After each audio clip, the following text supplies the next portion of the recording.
Eu, pelo menos uma vez por mês, tenho procurado abordar um assunto que é muito importante, muito relevante, muito atual. É a saúde mental. Pior do que isso, os transtornos mentais. Hoje, de maneira especial, quero falar da depressão, que atingiu um índice, um patamar de crescimento de 41% após a pandemia. 1 em cada 10 brasileiros hoje sofre de depressão. E, lamentavelmente, ainda tem quem diga que é frescura, é coisa de mulherzinha. Depressão é um problema muito sério. Depressão é um problema muito grave. Está entre as 10 maiores causas de suicídio em todo o planeta. E a pandemia agravou muito esse quadro. Esse quadro que é tratado pela psiquiatria, pelo DSM-5, que é o manual que classifica as doenças mentais, é tratado como um transtorno de humor. E aí as pessoas de novo confundem, acham que o humor é uma coisa sempre para cima. O humor pode ser para baixo. Existe o mau humor, existe o humor deprimido. E este humor, ele realmente é impiedoso, é implacável. Ele pode ser genético, pode ser produto da convivência social, ele pode ser fruto de episódios como a depressão, com suas consequências gravíssimas.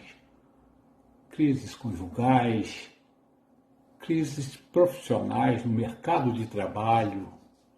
As pessoas não conseguem mais conversar civilizadamente, não há mais confiança nas relações pessoais. Isso tudo provoca depressão. E depressão é assunto para psiquiatras e psicólogos clínicos. São os profissionais a quem você deve recorrer no caso de depressão, de qualquer sintoma de depressão. E é um diagnóstico difícil mesmo, porque são várias possibilidades, algumas delas obrigatórias.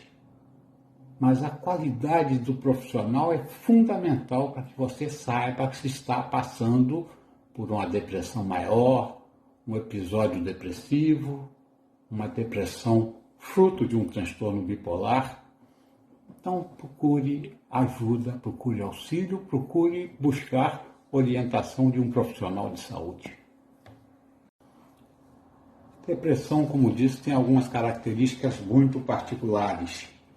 As duas principais são a ausência ou falta de interesse e prazer em coisas que antes davam prazer à pessoa deprimida. Gostava de fazer, sentia alegria, felicidade, tesão. Perdeu toda a vontade. É a chamada anedonia, falta de vontade. E o humor deprimido. Enfim, você perde a energia também. Além de vários outros sintomas típicos da depressão, próprios da depressão, desses dois, perda de energia e perda de prazer em coisas que antes te davam prazer, são indicadores da depressão e um deles, pelo menos, é obrigatório para que se consolide o diagnóstico de depressão. Mas há outros sintomas muito próprios também, que aparecem em outros transtornos, mas na depressão com muita frequência.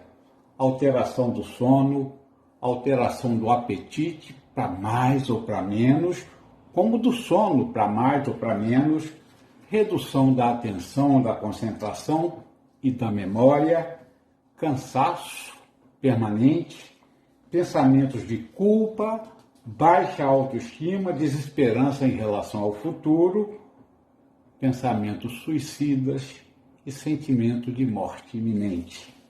Além disso, irritabilidade, impaciência, pessimismo e negatividade. Então, todos esses sintomas são muito comuns numa pessoa com depressão.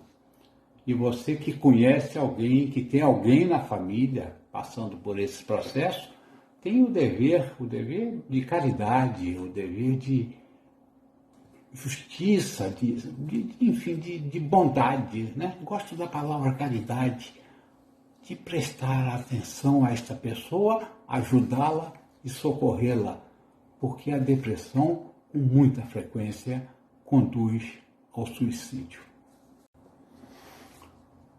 Na psiquiatria, os diagnósticos eles não são feitos como por exame laboratorial, testes para avaliação de resultados. É a observação clínica do profissional que vai determinar esse diagnóstico correto ou incorreto. É preciso ouvir o paciente, ouvir os familiares e amigos. Esses relatos são extremamente importantes. Então, se você supõe que alguém próximo a você está passando pelo processo de depressão, encaminhe ao atendimento, mas procure ouvir, sem julgar, sem criticar. Não cabe essa coisa de sai dessa, você pode, você é forte, você consegue. Falar isso para alguém que está vivendo a plenitude da impotência só vai aumentar esse sentimento de culpa, de fraqueza, de incapacidade, autoestima ainda menor. Pergunte, você quer conversar? Você quer falar? Você quer falar de quê? E ouça. Ouça com carinho, ouça com acolhimento. É fundamental a pessoa se sentir aceita no núcleo familiar, profissional, pelos amigos. É muito importante esse acolhimento, porque não há cura para a depressão, mas há tratamento, há controle.